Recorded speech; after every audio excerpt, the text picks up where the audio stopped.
The Nashville Singer. Ballad of the Red Cowboy. The spotlight at the Ryman Auditorium was not a light. It was an interrogation lamp that simply hadn't been turned off yet. It cut through the haze of cigarette smoke and suspended dust, pinning the man in the center of the stage to the floorboards. He wore a nudie suit embroidered with sequined cacti and a Stetson that cost more than his father made in a lifetime. He gripped a Martin D28 acoustic guitar, his calloused fingers hovering over the fretboard.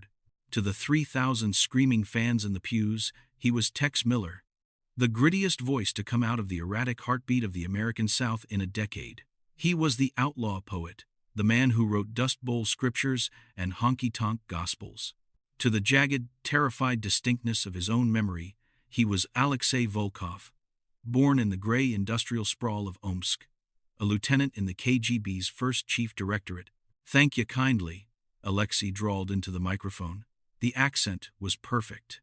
It had taken 3 years at a bubbling linguistic lab outside Moscow, and another 2 immersed in the dive bars of Arkansas, to perfect the languid, rolling vowels. "This next one goes out to everyone waitin' on a letter that ain't comin'." The crowd roared. They thought he was singing about heartbreak. Alexei was singing about the encrypted microdot instructions he hadn't received in 3 weeks. He strummed the opening chord, a melancholic G major. As he sang, his mind split into 2 distinct operational tracks. Track A was Tex. Emotional, raw, connected to the audience. Track B was Lieutenant Volkov. Calculating, cold, transmitting. "The bluebird flies at midnight, over fields of frozen grain." The lyrics were catchy, currently number 4 on the Billboard country charts. But to the handler listening on a shortwave frequency in a basement in Maryland, bluebird meant naval asset. Midnight meant Sector 4. Frozen grain was the confirmation key for a dead drop in a silo outside Chattanooga. Alexei closed his eyes, tilting his head back. He sold the emotion. He felt the vibration of the applause in the soles of his boots. The terrifying thing, the thing that kept him awake in his sprawling estate in Belle Meade, was that he wasn't sure he was acting anymore. The meeting took place at a Waffle House off I-65 at 3 a.m. It was the perfect cover. Nothing good happened in a Waffle House at 3 a.m., so nobody watched anyone too closely. His handler was a man he knew only as Victor, though in Nashville he went by Vince, a sleazy promoter's type with cheap cologne and a polyester suit that had seen better days. "The grits," Victor said in Russian, staring at the yellow mound on his plate with disdain. "They are adhesive." "Speak English," Alexei murmured, not looking up from his coffee. "We're in public. You're paranoid." "Tex." Victor switched to English, his accent thick but passable as a New York transplant. "But the song, Neon Cornfields, it's doing well." "It's climbing the charts," Alexei said. "The lyrics you gave me were clumsy. I had to rewrite the second verse to make it rhyme." "Tractor does not rhyme with capture, Vince. It made me sound like an amateur." Victor's eyes narrowed. "The center does not care about your artistic integrity, Lieutenant. They care that the sequence of nouns in the second verse accurately conveyed the coordinates for the prototype guidance chip transfer." "Did you deliver the message?" "I sang it live on radio to 6 million people," Alexei snapped. "The message was received. But you're pushing it. The critics are starting to notice. Rolling Stone called my lyrics surrealist Americana. Eventually, someone at the FBI is going to wonder why a country singer is obsessed with red horizons and eastern winds." Victor leaned in, lowering his voice. "The mission is evolving, Alexei. The center is pleased with your integration. You have access. Senator Thorne is a fan, yes?" Alexei's stomach tightened. Senator Clay Thorne was on the Armed Services Committee. He was also a man who had invited Tex to his ranch for a barbecue next Sunday. "He likes the music," Alexei said carefully. "Good. We need you to get close. The new song is ready. It will be your next single." Victor slid a napkin across the table.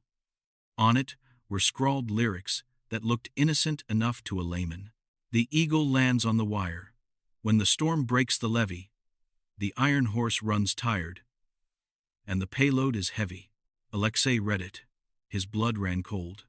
This wasn't a status report. This wasn't a location drop. In the cipher they used, Eagle lands on the wire, combined with payload, was an activation signal. It was a command for a sleeper cell to initiate a kinetic event. An assassination. This is violent, Alexei whispered. Who was the target? You are a transmission tower. Nothing more, Victor hissed, stabbing a fork into a sausage link. You sing the song. You record it by Friday. You play it at the Grand Ole Opry on Saturday. The broadcast goes out nationwide. Our teams are listening. If I sing this, Alexei said, people will die. If you do not sing this, Victor smiled. A cold, Soviet expression that didn't reach his eyes. We will release the photos from Omsk. We will tell the world that Tex Miller is actually a communist spy. How long do you think you will survive in Tennessee after that? The recording studio on Music Row smelled of stale coffee, ozone, and old carpet. Sarah, his producer, sat behind the mixing board, her glasses perched on the end of her nose. She was the only person in America who truly intimidated Alexei. She had an ear for authenticity that no amount of spy training could fool. It's clunky, Tex, Sarah said, stopping the tape. Her voice came through the headphones, tinny and frustrated. Alexei stood in the isolation booth, the lyric sheet shaking slightly in his hand. It's metaphorical, Sarah. It's about the weight of modern life. It's about an iron horse and a payload, Sarah countered. It sounds like you're reading a manifesto, not a ballad. Where is the soul? Where is the guy who wrote Whiskey in the Silo? This feels mechanical. She was getting too close. Sarah had been noticing the patterns for months. The odd recurring numbers in his bridges. The strange specificity of his geographical references. Just let me try it one more time, Alexei pleaded. I feel it in my gut. Your gut has been weird lately, she sighed, resetting the reel-to-reel. Rolling. Alexei closed his eyes. He thought of Omsk. The cold, gray sky. The smell of boiled cabbage in the hallways. He thought of the KGB academy, where they taught him to disassemble a Kalashnikov blindfolded, and how to strangle a man with a guitar string. Then he opened his eyes and looked at the scuffed linoleum of the Nashville studio. He thought of the humidity of the summer nights, the taste of bourbon, the way the audience at the Ryman looked at him with pure, unadulterated love. They didn't care about politics. They cared that he understood their pain. If he sang this song on Saturday, a bomb would go off somewhere. Maybe D.C. Maybe here. Senator Thorne would likely be the target. Thorne was a hawk, but he was also a man who had shown Alexei pictures of his grandchildren. I can't, Alexei whispered. Cut. Sarah hit the talkback button. What was that? You trailed off. Alexei took the headphones off and hung them on the mic stand. I can't sing this. Sarah. It's not right. It's not me. Sarah watched him through the glass. She didn't look angry. She looked worried. She walked into the booth, closing the heavy door behind her. The room was soundproof, the most private place in the world. Who are you, Tex? She asked softly. I'm just a singer, he lied. No, she shook her head. I've produced fakes before. You aren't a fake. The feelings are real. But the words are forced. Someone is making you sing this. Alexei looked at her. He could kill her. It would be easy. A quick snap of the neck. Make it look like a fall. That was the Volkov solution. Sarah, he said, his voice dropping the drawl, edging closer to his natural timbre. I need you to trust me. I need to change the lyrics. The label wants this single, she argued. To hell with the label, Alexei said. I'm changing the lyrics. And I need you to help me write something that fits the melody, but means the exact opposite. Saturday night at the Grand Ole Opry. The holy grail of country music. The pews were packed. The air was electric. Backstage, the air was thick with hairspray and anticipation. Victor was there, lurking in the shadows of the wings, disguised as a stagehand. He gave Alexei a curt nod. Sing the song. Trigger the attack. In the front row, Senator Thorne sat with his wife, clapping along to the opener. High up in the balcony, a man in a beige trench coat stood watching. Agent Henderson, FBI. He had been tracking a burst transmission signal from a Waffle House payphone. He didn't have proof yet, but he had a feeling. He was watching Tex Miller's hands, not his face. The announcer's voice boomed. Ladies and gentlemen, put your hands together for the rhinestone cowboy himself. Tex Miller. Alexei walked out. The lights hit him.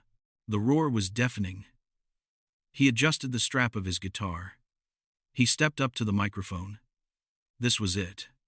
The song was called The Payload. The network was listening. If he sang about the Iron Horse, the bomb would be planted. He looked at Victor in the wings. Victor tapped his watch. He looked at the senator. He looked at Sarah, standing by the monitor desk, her hands clasped in prayer. Alexei struck the chord. It was a minor key, haunting and dark. The band kicked in a slow, rolling bass line. He leaned into the mic. The eagle sleeps on the wire tonight. The storm has rolled away. The Iron Horse has lost the fight, and the children go out to play.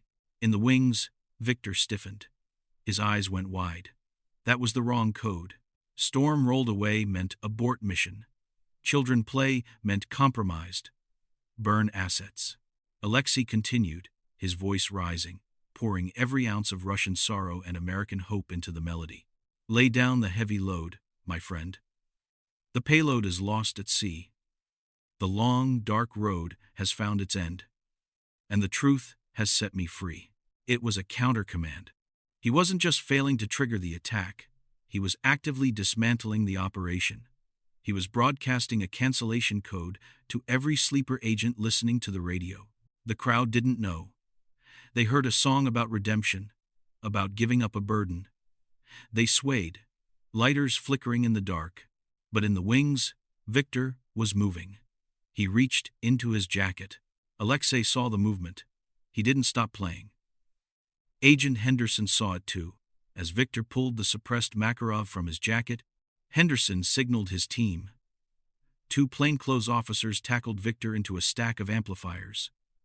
The sound of the feedback screeched through the auditorium, blending violently with Alexei's final chord. The crowd thought it was part of the show. They cheered. Alexei stood there, sweat dripping down his face, his chest heaving. He had just committed treason against the Soviet Union. He had just saved a U.S. senator, and he had just delivered the best vocal performance of his career. Epilogue. The interrogation room was quiet. Agent Henderson slid a cup of coffee across the metal table. We have Victor, Henderson said, or whatever his name is. He's claiming diplomatic immunity. We found the cipher pads in his apartment. We know about the codes, Volkov. Alexei, no. Tex sat back in the chair. He wasn't wearing the nudie suit anymore. He was wearing jeans and a t-shirt. He looked smaller, but lighter. I don't know who Volkov is, Tex said, his drawl thick and sweet as molasses. I'm just a singer from Knoxville. Henderson smiled. It was a tired smile. We can deport you, send you back to Moscow. I imagine they have a special room waiting for you at the Lubyanka. You could, Tex agreed. But then you'd be deporting the newly crowned CMA Entertainer of the Year. Henderson paused. The politics of it were a nightmare. The public loved him. If the FBI revealed that America's sweetheart was a KGB agent, the scandal would destroy faith in national security. And technically, Tex had just stopped an assassination. He was a double agent who had defected on live TV, even if only the spies understood it. You can never leave the country, Henderson said. You talk to nobody but us. We monitor your mail. We monitor your phone. And you write a song for the Bureau every now and then. Maybe something about paying your taxes. Tex laughed. It was a genuine laugh. I reckon I can do that. He walked out of the federal building into the Nashville dawn. The air was humid and smelled of exhaust and honeysuckle.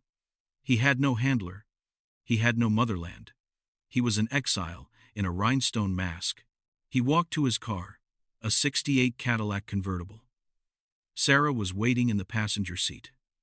She didn't ask what happened in the room. She just turned up the radio. The DJ's voice crackled through the speakers. And here's the new #1 hit, folks. A surprise debut from Tex Miller. A little tune called "The Truth Has Set Me Free."